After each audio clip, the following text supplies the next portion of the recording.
Imagine this. The sun has not yet broken the edge of the sky. The streets of Jerusalem still sleep under the weight of Roman stone and memory. Shadows stretch across rooftops like watchmen who do not blink. Behind a single door, closed, bolted, sacred, 11 men sit in a silence so thick, even the breath of prayer feels too loud. They are waiting. But for what, they do not know. Their teacher is gone, lifted into heaven before their eyes. The promise he gave still lingers in the air like the scent of oil on skin, but it has not yet arrived. One glances toward the door. Another stares at his trembling hands. The room smells of oil and old bread. Feet shuffle. No one speaks. They are not heroes. They are not ready. Their faith is thin, their courage exhausted. What do you do when all that's left is a promise, and silence? The city outside begins to stir. Merchants drag carts. Priests tie sandals. The festival is near, but this room remains frozen. Until a whisper. A breath. No, a rushing wind, like a storm trapped in the bones of the earth. The walls tremble. The lamps flicker. And then it happens. Fire. But not a fire that burns down. A fire that builds up. A flame that does not land on wood, but on flesh. On foreheads. On voices. On fear. And suddenly, men who could barely stand, are filled with something they cannot contain. And the silence? Shattered forever. It was the Feast of Weeks. A celebration carved deep into the bones of Israel, a time of harvest, of remembering Sinai, when God once thundered from the mountain. But this year, the mountain was silent. 50 days had passed since the tomb cracked open. 10 days since they had watched him rise, disappear into a cloud, his final words still ringing, "Wait, for the promise." So they waited. No agenda. No timeline. Just, waiting. They gathered in the upper room, not because it was sacred, but because it was safe. The door was locked. The fear still fresh. The memories too sharp. Peter, the fisherman once so bold, now keeps his eyes low. John clutches the memory of a cross and a borrowed tomb. Thomas, the doubter, watches the others, not skeptical, but searching. They do not know what they are waiting for. But they know who told them to wait. And so, with hearts fractured but faithful, they pray. One voice. Then another. Whispers at first, then rising, stumbling, echoing against the stone. Their language is broken. Their hope is not. The room grows still again. A candle flickers. A breeze slips under the door.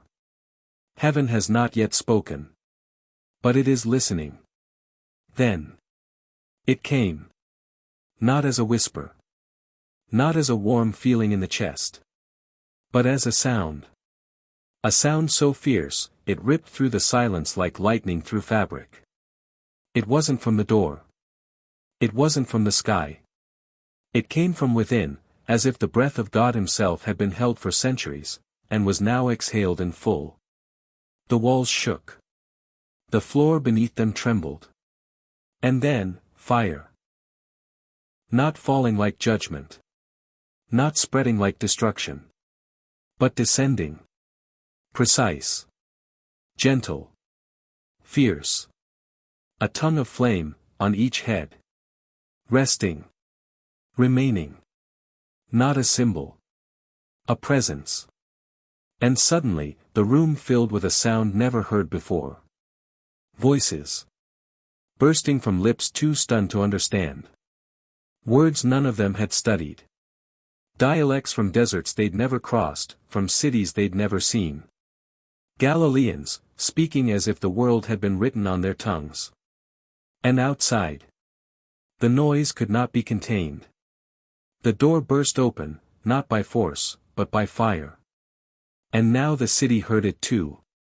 Men from every nation turned, startled. Their own languages, ancient and sacred, being spoken by men who moments ago could barely pray aloud. Some wept. Some gasped. Some accused. But all heard. The glory of God proclaimed, not from scrolls or pulpits, but from tongues newly set ablaze. The streets of Jerusalem were never silent for long.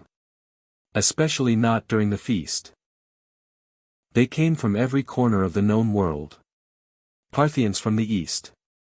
Medes with weathered skin and mountain eyes. Egyptians in linen robes, walking with the pride of pyramids. Libyans, Romans, Asians, Arabians. So many tongues. So many tribes. So many ways to misunderstand. But that morning, there was no misunderstanding. Because as the 11 stepped into the square, voices rose, not one, not two, but many. And each traveler heard their language. The marketplace froze.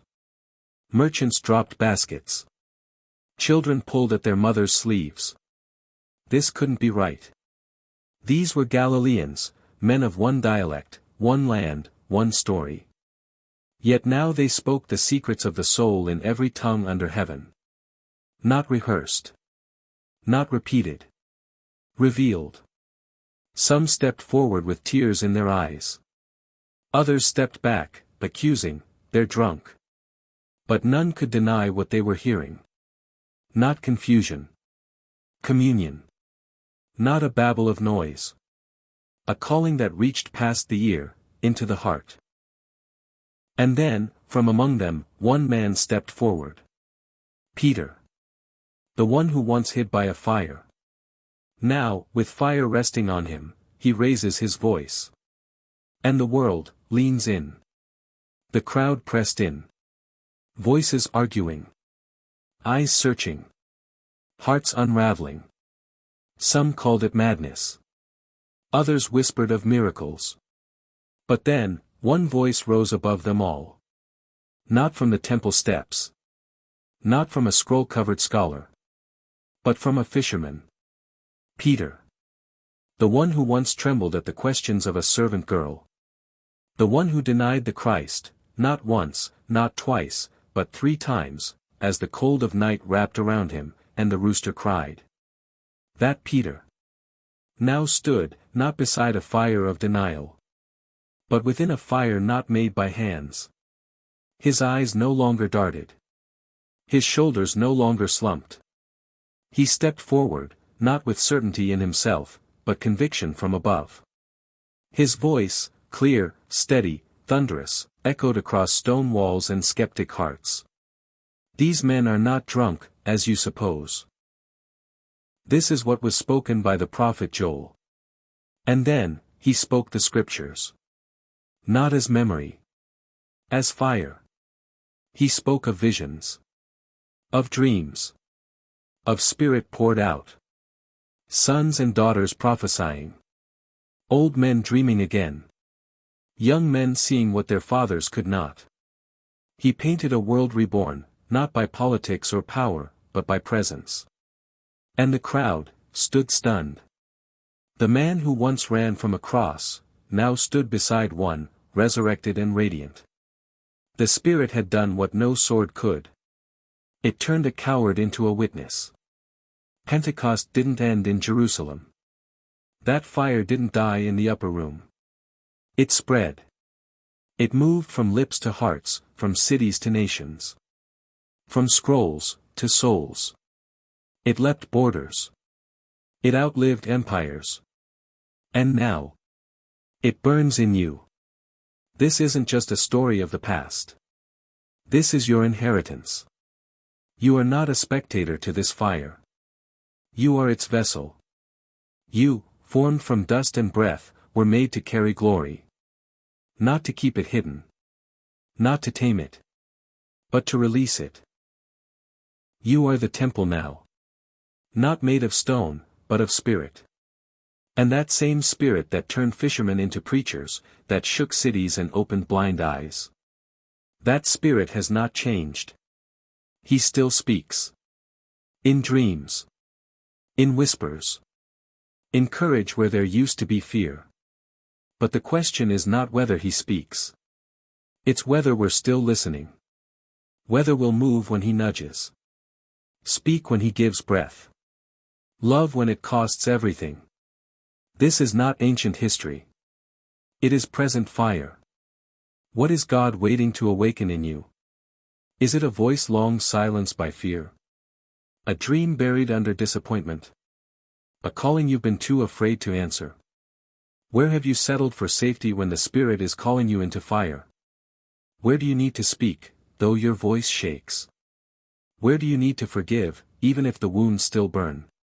Where do you need to live, not just breathe, but live with boldness? The upper room was not a moment, it was a doorway. And it stands open still. Today. Don't just remember Pentecost. Live it. Let the wind stir your silence. Let the fire fall where you are. Let the same Spirit who filled Peter, fill you. Have you ever had your own Pentecost moment? A moment where fear gave way to fire. Where silence cracked, and something holy stirred in your soul. Tell us. Don't let the flame stop with you. Comment below, because your story might awaken someone else's. And if these stories stir something deep inside you, subscribe to Holy History. Because this fire didn't die out in Acts chapter 2.